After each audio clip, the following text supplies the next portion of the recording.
tem aqui que Isso é mostarda, né? Depois joga sal. Depois colorar. cayenne. Colorar cayenne, mas ela tirou esse nome. É do mar. Que isso? Pimentão. Esse pepino do mar tá muito fino, tem que botar dois. Pepino, né? Bacon. Cebola. Nossa. E mais uma cebola para completar. Conte, ninguém vê, porque ela foi roubada. Agora por aqui. Isso aqui vou ter que passar aqui direito. Ah! Caramba. Entrou. Corta, dá umas batidinhas. E só fritar e comer. Ó.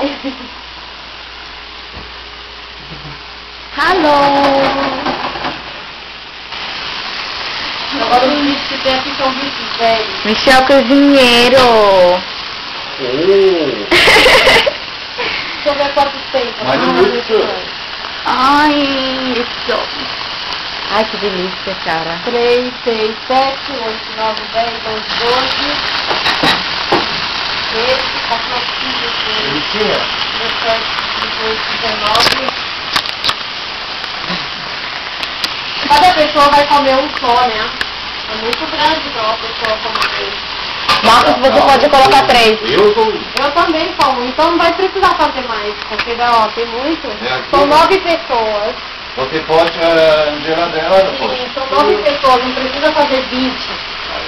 Meio de maluco, você sabe. Então, aqui tem 7, 8, 9. E ainda fica um montão aqui, ó. Eu falei com você. Então, talvez outras pessoas também querem. Mas eu não quero. Chega. Yeah.